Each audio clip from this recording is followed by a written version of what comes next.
Hey guys, Jim here. Appreciate you stopping by.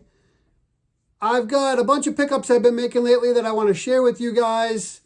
I've picked up some cards for 3 of my set registries that I'm doing. I've got a Hall of Fame rookie card. I've got some additions to the top 100 of the 1980s set registry. I've got some tough additions to the Carl Yastrzemski Masters set. I've also got a few cards that came back from PSA, and I got a couple other goodies. So without further ado, let me turn the camera around and get started. Okay guys, so let me start right off with this matchbox that I purchased. This is from 1955. It is the Ohio Blue Tip Match Company, and you see the depiction there of Ted Williams on the matchbox. So I thought that was really cool. I hadn't known about these until I went to a card show and I saw one at a card show, and I tried to buy it, but the dealer just wouldn't come down to what I wanted to pay for it. So I ended up going on eBay and I found one that was on auction, and I got it at a very reasonable price, and very happy to add it to the collection. So you see exclusively Ohio Blue Tip, made in USA, and it's dated there 1955. And the really cool thing about this is that it's got all the matches in it still. So really happy to pick that up. Next up, I picked up an autograph of a Hall of Famer. This is George Kelly. Nickname was High Pockets. And he was born on September 10th, 1895, and he passed away on October 13th, 1984. He had a 16-year Major League career, and he had a .297 career batting average with 148 home runs and 1,020 runs batted in.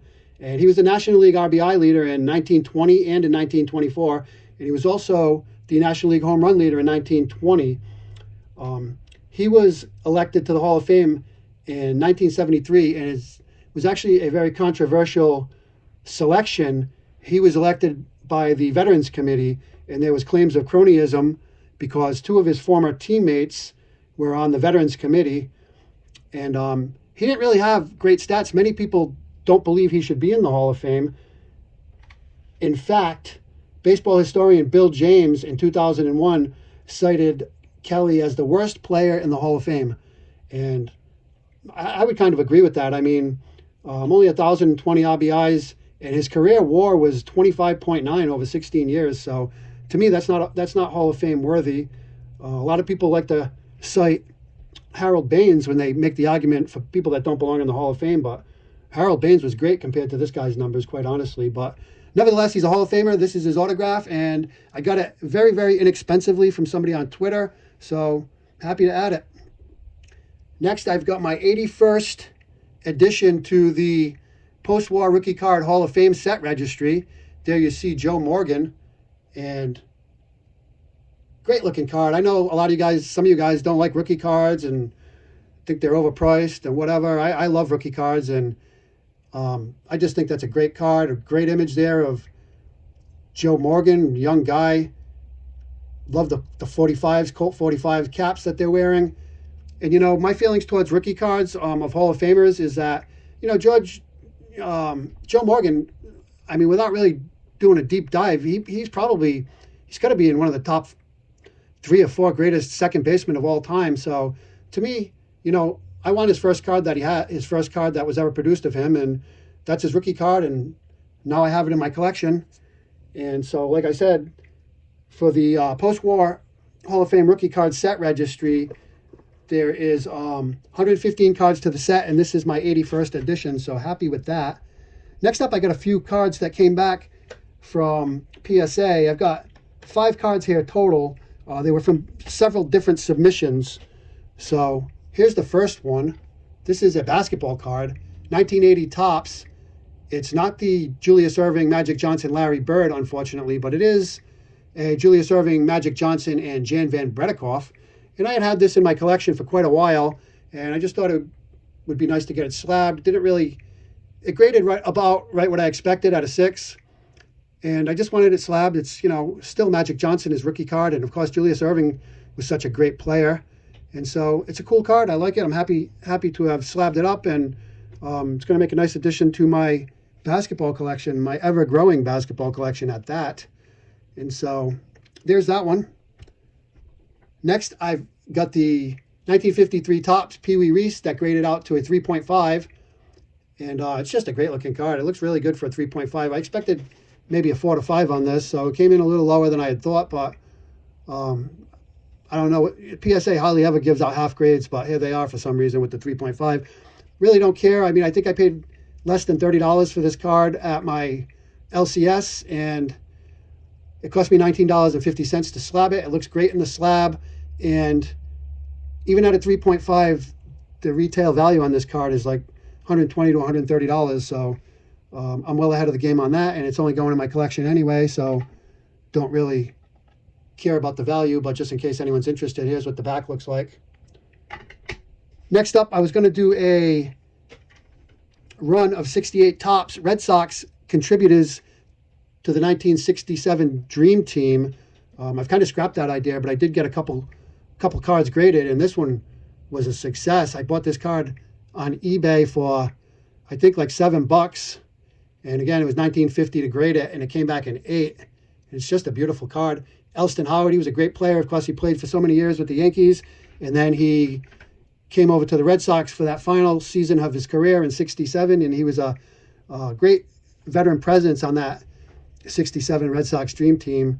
And this is his last card. So there's Elston Howard, came back in 8. I was thrilled with that. Got this one graded too. Like I said, I was going to do a run of all the key contributors to that team. I've since scrapped that plan, but I had this one graded as well. This is John Wyatt, and John Wyatt was the closer for the '67 Red Sox team, and he had a really good season in '67 as well. So here's John Wyatt. And the last one back from PSA is this beautiful 1964 Topps stand-up, Carl Yastrzemski, and that came back as a 4, and I'm fine with that. That's a beautiful card. It looks great. It looks great in the slab, and it's a short print, and these are tough. They get very pricey if you go buy one already graded. And again, I bought this at a card show. I paid around $100 for it, $19.50 to get it graded. If I were to go buy this in a PSA 4, I'm probably looking at $350 anyway. So it's a 4. I'm happy with it. It's going in my master set, and I'm more than happy. I'm thrilled with it, actually. I think it looks great. So moving along, that takes care of the cards that came back from PSA. Now I've got 4 cards that I picked up at a card show a couple weeks ago. Went to the Greater Boston Sports Collectors Convention and met up with a couple of friends. Had a great time, and I ran into a friend of mine that I met at the National, and his name is Jim as well, and he is the #1 master set for Carl Yastrzemski, the PSA registry. His is ranked #1. And in fact, he is the only one that has a 100% complete set. And I purchased some tough items from him. I got this 1971 Topps tattoo panel with Carl Yastrzemski and Bob Robertson. And this is just so cool, man. I really love this. And these are really tough. PSA's only graded 9 of these. And this one is a 5. There's only 2 5s graded. This one and one other, and then there's one graded higher. That was an 8, and that's it. So really, really happy to have this, and it's really cool too. Tattoo panel, I love that. Then I got this 1981 Permagraphics Superstar credit card, and this one is in an 8, and I actually didn't get the pop totals on this. I know that only 34 have been graded, and only 3 of them are 10s, and these are really tough to get in high grade because they're literally plastic like a credit card. And I have a couple of these ungraded, and when you look at them, especially under a magnifying glass, you can see all the light scratches in that, that shiny plastic, as you can imagine. So I was going to try and buy some and see if I could get them graded, but they're just so tough because they scratch up so easily. So he had this one. He gave it to me at a good price, so I figured let me just grab that. And there it is. Pretty cool. I like the idea. I remember when these came out, I thought they were really cool back in '81. And I had some bunch of different players too. Somehow over the years I don't have them anymore, but they're pretty cool. And I remember them when they came out, so makes me even like them even more. Anyhow, the next addition to the Yastrzemski collection is this really cool top stamp panel with Ruben Amaro and Carl Yastrzemski. And again, these are really tough too, especially the panels. You can find the individual stamp ones. They're easier to find, but these panels are kind of tough. And in fact, there's only been 37 total graded. And this being a sixth is a population of 12 sixes, and there's only 12 higher. And out of the 12 that are graded higher, 5 of them have qualifiers. So again, just by those numbers, you can see that those are tough. And the last addition to the Yastrzemski master set is this 1981 All-Star Game program. And these were inserts in the programs, and they had to be hand cut. And so this one's a 9. I also have the 82 All-Star Game insert that I picked up at the National. So to get this one, very happy to have it.